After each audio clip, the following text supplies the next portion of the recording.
Hey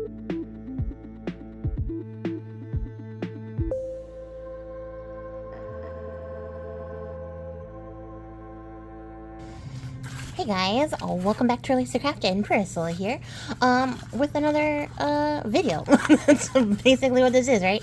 I have my little cups here, and if you have been following for a while, then you know that these cups are my Unstick Your Art Challenge cups. I have a cup of prompts and a cup of challenges, and I have this little gaggle of little freebie prompt sticks, I guess we're gonna call them creatively here. And I should make these sticks. What I should have done was put these on like a thicker cardstock and then like back them or something, because I could use these forever.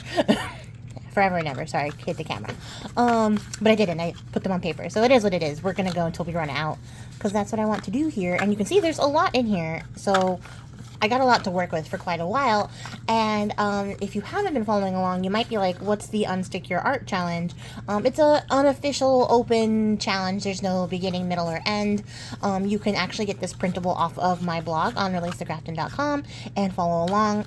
It is a challenge that I designed for whenever I do feel particularly stuck creatively or in a like creative slum, to like sort of spark some creativity by trying something a little bit out of the box, a little bit random and out of my control.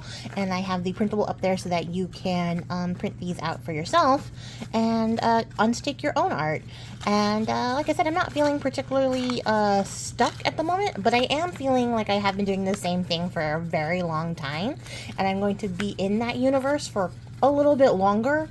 So I wanted to break it up by just doing something out of pocket. So we're gonna unstick our art today and sort of clear the air so that my brain can refocus on all the stuff I've been doing. Because if you have been following, you know that I've been working on some galaxy journals, and I've been doing that for a while now, and I've been doing it for a while because I'm a very slow crafter, like, let's be real. But I was like, oh, I could do that today, or I could stare at my desk for a while and then contemplate, you know, the universe.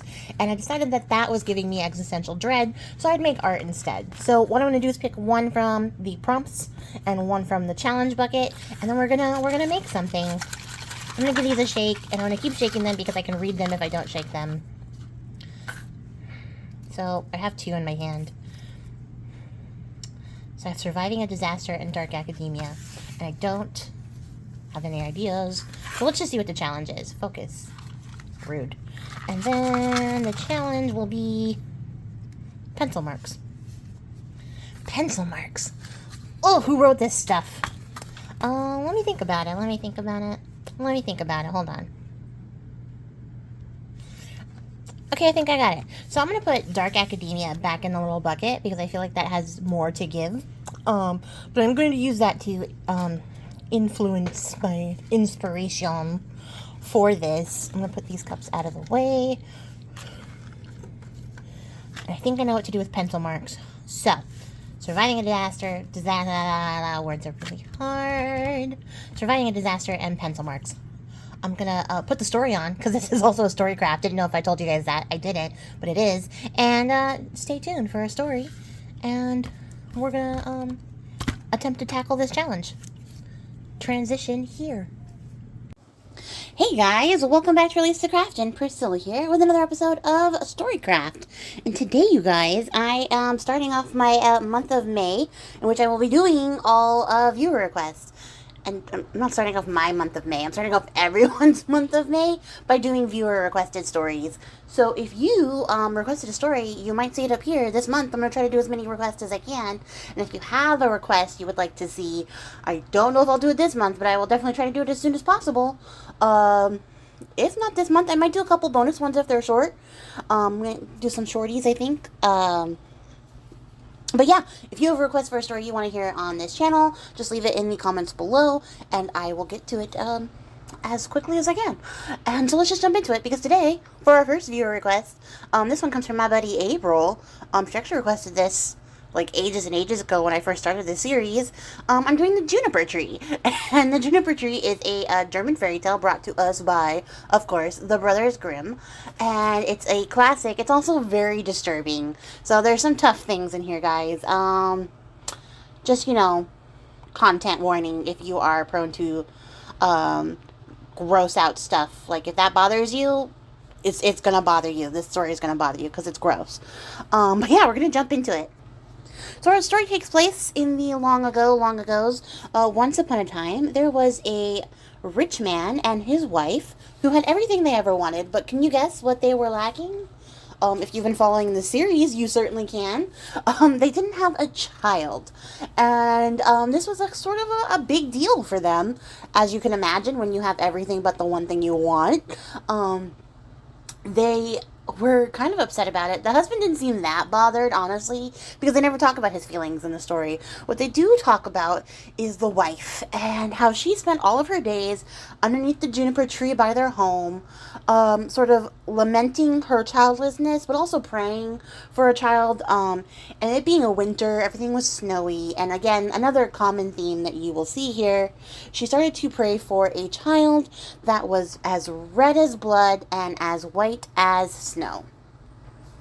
And she continues to pray for this monstrosity horror image of a child every single day for months and months and months.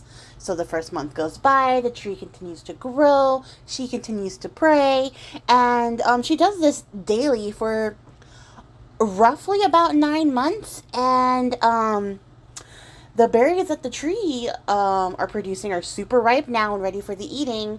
And also, guess what, guys? She's pregnant. Surprise. She was pregnant the whole time. So during the 9 months of praying, she got with child. And she's about ready to burst. And as she has become as ripe as the juniper berries are, she suddenly finds herself compelled with the overwhelming desire to scarf down the berries of the juniper. So much so that it actually makes her sick. It makes her super sick. And even though she's feeling like really satisfied with herself and all of her life choices, which like go off, hashtag no regrets, right? She is dying. So before she dies, she does two things. She tells her husband that she wishes to be buried beneath the juniper tree, and she gives birth to her son, Micah. Pops him right out, and then swiftly dies immediately. So, rest in peace, Queen. You went out doing what you loved, fucking with Juniper. And so the husband does keep his word. He, takes their baby boy Micah and raises him well, and buries her beneath the juniper tree just like she asked. And he keeps his promises so well that he actually gets remarried immediately after she dies.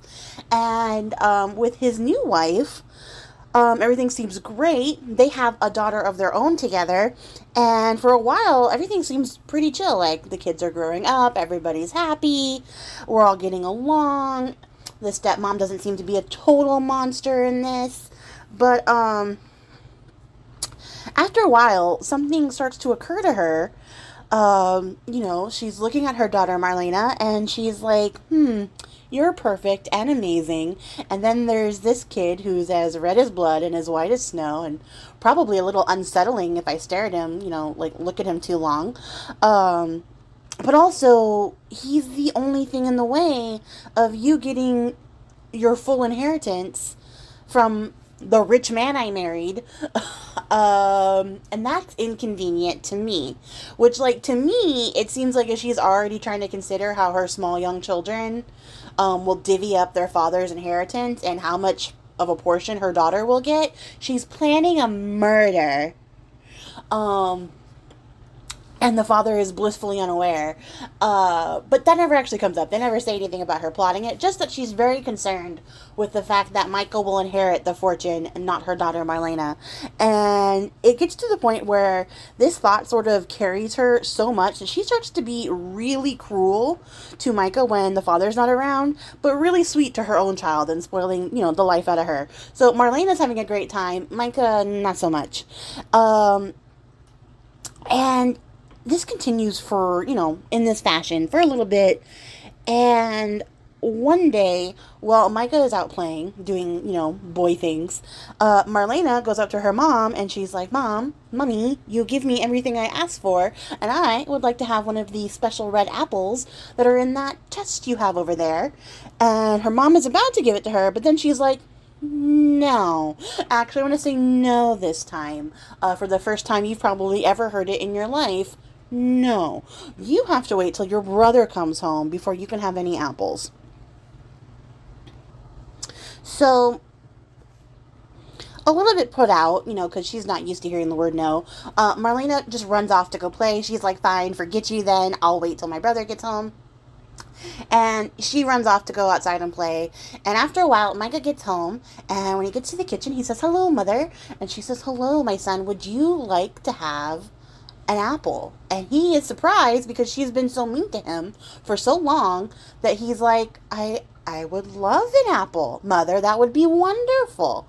And she's like, great. Just go get it out of the chest. And you guys, this chest isn't like a little tiny, like on the table chest. This is like your grandfather's, like, steam case trunk, like railroad trunks from like all the movies and stuff. I don't know what those are actually called, but it's one of those big old like chest type things. It's like a dungeon chest. It's a very heavy lid, metal edges, all the things that kind of make it a little bit concerning. And you'll see why. Because when Micah goes to get an apple, a little yummy, scrumdiddlyumptious apple out of this chest, he leans in to reach in, right? And while he's leaning over, his stepmother comes up behind him and then slams the lid down on top of his head. And it had the unfortunate side effect of separating his head from his shoulders. He got decapitated. His head falls off. And I can't just stress you enough how much force she needed to apply to cut his head clean off. And, well, yeah, that was concerning to her as soon as she saw the body. Once she saw, like, his little body, like, crumple to the ground, she was like, oh no, what have I done? I suddenly realized that this was not a very rational plan. They'll surely blame me for this because I am guilty. And, I'm just having a lot of second thoughts now that I've already done the murder. And, in the original story, which I'm not like gonna go super into on this version, this retelling, they actually blame her actions on the evil one, quote unquote, saying the evil one took her over and made her do this. I'm not gonna let that evil one rob her of her agency. She chose to slam the lid down on his head. She did that. We're not giving the blame to somebody who wasn't even there. So at any rate, she, starts to fear the repercussions of her actions, the consequences portion of the day, right? And, she runs up and she goes and fetches a white silk scarf out of her, like, wardrobe, and she uses that to firmly tie the boy's head back onto his neck, like, very nicely, pretty little kerchief style. She's a professional at reattaching heads, apparently, because it's so convincing that nobody seems to notice. But what happens as, she ties this boy up, she picks him up, she puts him in the other room, she puts the apple in his hand, and, she walks away, but the white scarf turns red, and that's the only indication that anything is amiss here. It turns red because of blood, and that's it. It doesn't come out because she is proficient at attaching heads. It just turns the scarf red. And, she leaves him in there, dead. And little Marlena comes back from playing outside. She walks past her brother, sees that he has one of those shiny, delicious red apples, and she says, brother, might I have some of that apple? Could you give it to me? And he doesn't say anything. And she gets a little bit pouty. So she runs into the kitchen and she tells her mom, who's just standing by the stove with an extra large pot of boiling water, just stirring it away, as you do, stir boiling water. And she says, Mummy, I asked Micah for some of his apple, and he would not give it to me. In fact, he didn't even say anything when I asked him. And she says, oh, well, that's not right. Go back in there, ask him again, and if he says nothing, then box him around the ears. So she goes back out there, little Marlena, and she says, to her brother, Micah, might I have a bit of your apple? And, of course, because he's dead, he doesn't say anything. So she gets frustrated, does exactly what her mom told her to do, and she gives him a hard smack around the ears. And guess what, guys? His head fell off. His head fell off. And you can imagine how traumatizing this was to Marlena, because she immediately begins sobbing. This is the most horrific thing she's ever seen. And her mother comes in and she goes, oh, what have you done? And Marlena cries even harder. And so her mom tells her that they can't tell anyone what happened because she's going to suffer the most dire of consequences. And she exclaims that, well, nothing can be done. So she tells, Marlena to help her. And she scoops up the boy's body and takes it into the kitchen. And then immediately starts chopping it up to toss into the convenient stew she was making this whole time. She had it ready to go, guys. That's why she was stirring boiling water. And Marlena helps her, with this whole process. Not that she wants to, but she can't help it. She doesn't want to disobey her mother. And she also feels incredibly guilty. So guilty that she cries the entire time that they're cooking. She cries so much that they don't need to salt the stew. It's seasoned with her tears. That's how much she cries. And by the time, the supper is ready, her father has come home, and when he sits down to eat at the table, they serve up the food, everybody sits down. Marlena continues to cry, and the father looks around and says, where's my son? Where's my son? And the stepmother goes, oh, well, he went out of town conveniently at this moment. He actually went to go visit his great uncle in the countryside. He'll be gone for many weeks. It's something he wanted to do. He actually asked to leave for a long period of time on an extended vacation to family we've never heard of or talk about. And I let him go. I couldn't tell him no. He's just such a sweet boy. And the dad's like, that's rude. He didn't even say goodbye. So the dad is super miffed. And Marlena starts crying even harder because she's just bereft at this point. She's inconsolable. And the dad looks at her and he's like, oh, don't worry. Your brother will be home soon. Sir, weren't you just mad? Weren't you just mad that he left without saying goodbye to you? Now you're like, no, it's no big deal. Don't cry about it. But at any rate, he gets over his disappointment at the fact that his son left without saying goodbye, has no more questions after his initial question, so at least he gets, one question point, and starts tucking into dinner. And while he's eating, the mother's also eating. Marlena can't eat because she's crying so much. But while he's eating, he suddenly gets a ravenous hunger, and he starts telling the wife how wonderful this meal is. It's the best stew she's ever made. He's never enjoyed anything more. He feels like this stew is a gift to him. It's just for him only. And he gets a second portion and then a third portion. He just continues to have serving after serving. And as he's eating, he's stripping the meat that's off the bones, tossing it underneath the table so all the bones are on the floor around his feet. And he's just eating and eating and eating all of this stew. So much so that I kind of think he probably ate them the whole batch. It doesn't say that he ate the whole batch, but I feel like if he went through all the bones and threw them all on the floor, he ate the whole thing. He ate so much that nobody else really got to eat because he was that hungry for Micah's stew. And after they're done eating, the mother and father, they go do their things, they, clean up, they clear stuff away, but they leave all the bones on the floor. And Marlena has settled down her crying a little bit. She's still crying at this point, still crying, but not crying as hard as she was watching her dad eat her brother in the stew that she helped her mother make. The trauma. And she goes up and she gets her prettiest scarf, and she wraps up her brother's bones in this little silk scarf. She carries it outside to the juniper tree that's out there. She sets it down there. And as soon as she puts the little bundle down in front of the juniper tree sort of comes to life a bit and starts waving its arms around like a wacky inflatable blow-up dude. But also, it makes little grabby motions with its branches, like the branches are hands, like it's taking something in. And it's got to be the most terrifying thing ever. But in the middle of this, like, pagan god of the juniper tree coming alive, Marlena's tears have switched from water to blood because she's cried so much. She can only cry tears of blood. So this blood sacrifice is absorbed into the earth of the juniper tree. The little bundle starts to steam, and from the steam comes like a fire. So this raging fire bursts from the sight of the bones of her brother, and out of the fire comes the most beautiful, magnificent bird that has ever been seen.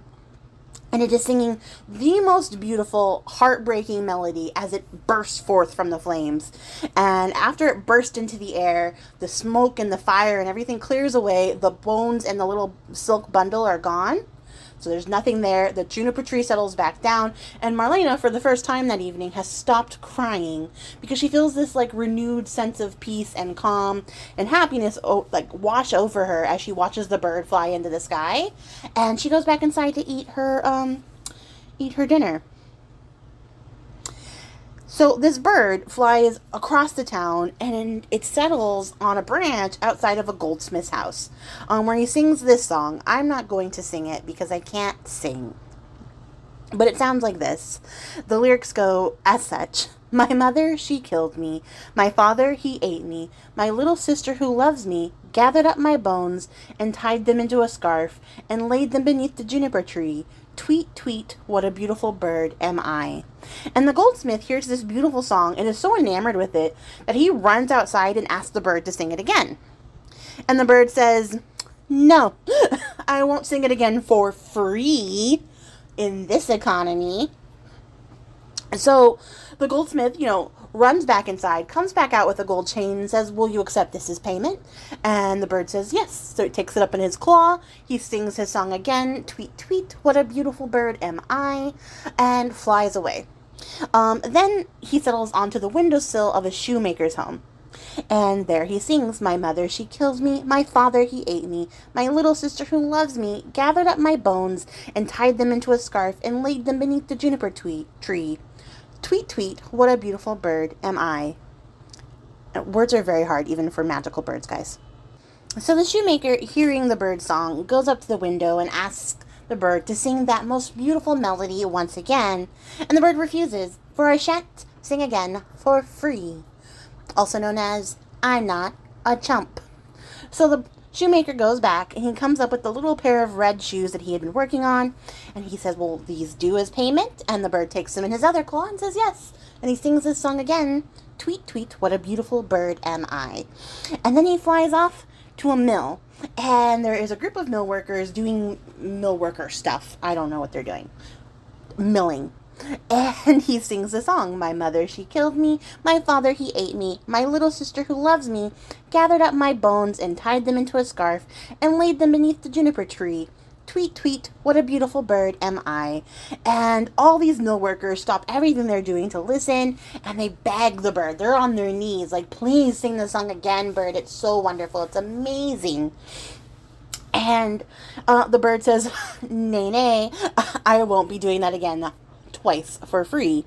So then they offer the bird the millstone that they are currently working on, and the bird lowers its head so that they can lift the stone over its neck. It's got like a little hole in the middle. He pops his little head in there, and he sings the song again, my mother, she killed me, yada yada yada, what a beautiful bird am I, and then flies away. And he flies back home to where he came from, to the juniper tree, settles up in the tree, and, begins to sing his song. And inside the house, the father is super content after having such a satisfying meal, and he's chill. Marlena has begun to sob again because she's a sad girl, and it's okay. It's still the night that her brother died, so she's continuing to cry. And while this is happening, Dad just hanging out being like, I've never been so satisfied and fulfilled in my life. And her daughter is like over here crying and being a big mess. And blowing this whole operation. The the stepmother, is pacing around anxiously with a sense of dread and panic like overtaking her. She's getting really antsy as all this is going on. And then, the bird starts singing outside, and she can hear it, and it's singing, and the dad gets really excited, and he's like, "Oh my gosh, this song is so beautiful, isn't it?" And Marlena stops her crying a little bit to listen, and they're both just sitting there absolutely enamored.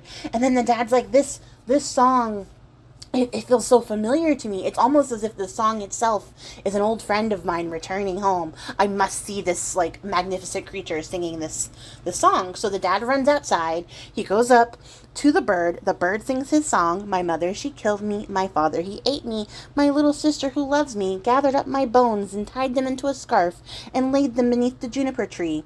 Tweet, tweet, what a beautiful bird am I."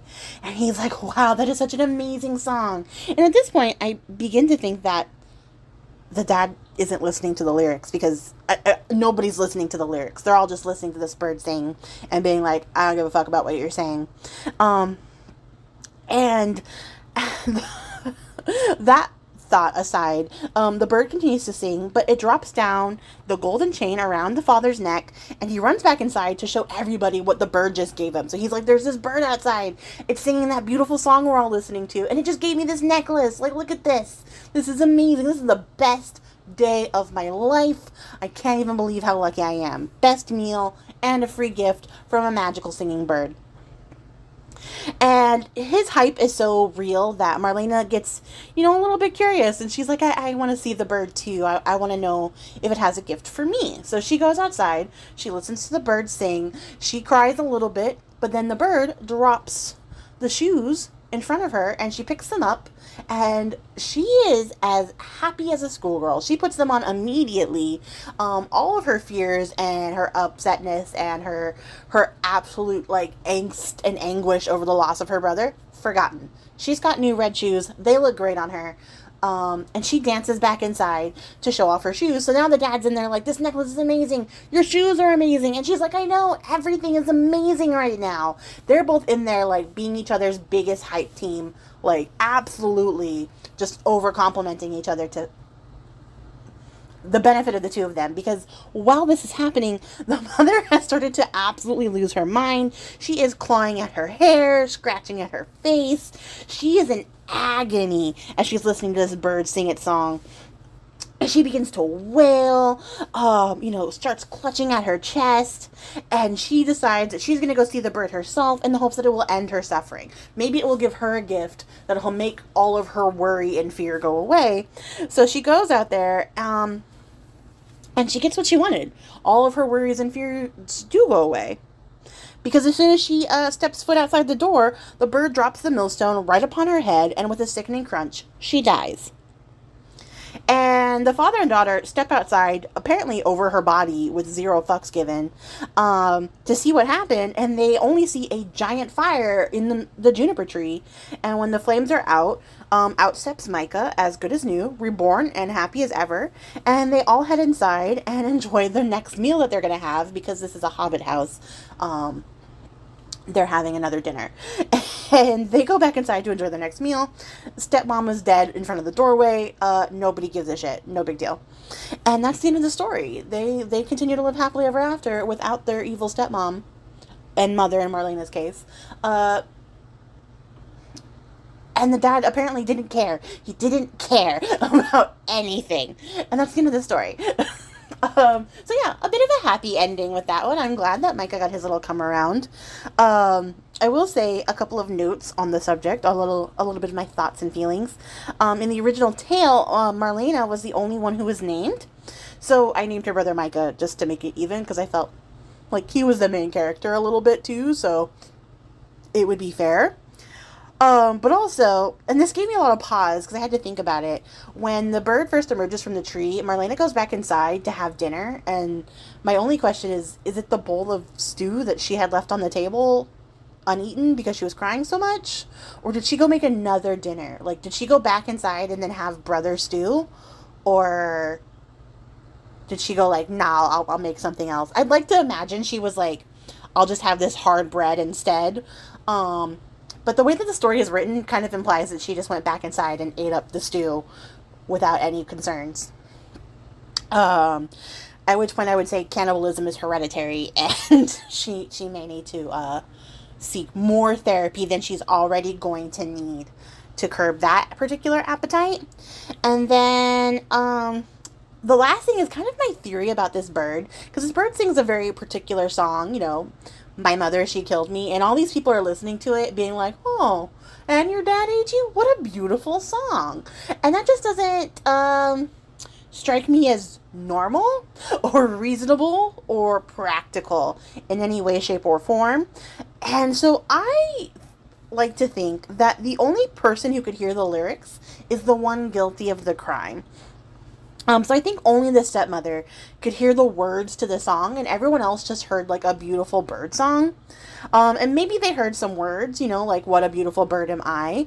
Seems to be like a bit showy, but also like maybe that's the part they heard. And this makes me kind of think, or like be inclined to think, that the bird's some kind of like augury, like a mythical bird that foretells death, like when you hear its cry, you die kind of bird. Because that would be the case in the case of the stepmother. And maybe if you aren't actually destined to die, or if you're an innocent person, you know, like you don't hear the death cry song. But in the case of the stepmother, who was going to die because that was the bird's plan the whole time, she heard the actual words. So it was kind of like a, you're guilty, you're guilty, you're guilty, the song.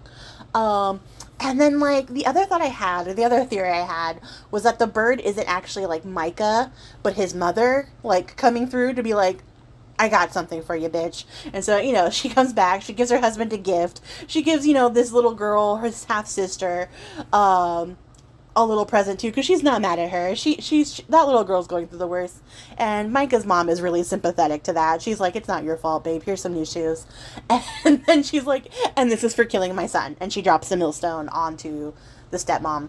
And then, you know, Micah's able to come back. Also, it would be interesting to note that juniper trees do have an association with like rebirth and regeneration themselves, so they are very emblematic of what's happening here. And also important to note that not all juniper berries are edible. Some of them are, some of them aren't. It depends on the variety of juniper tree, so don't go eat the juniper berries. I feel like that's what happened to the mom.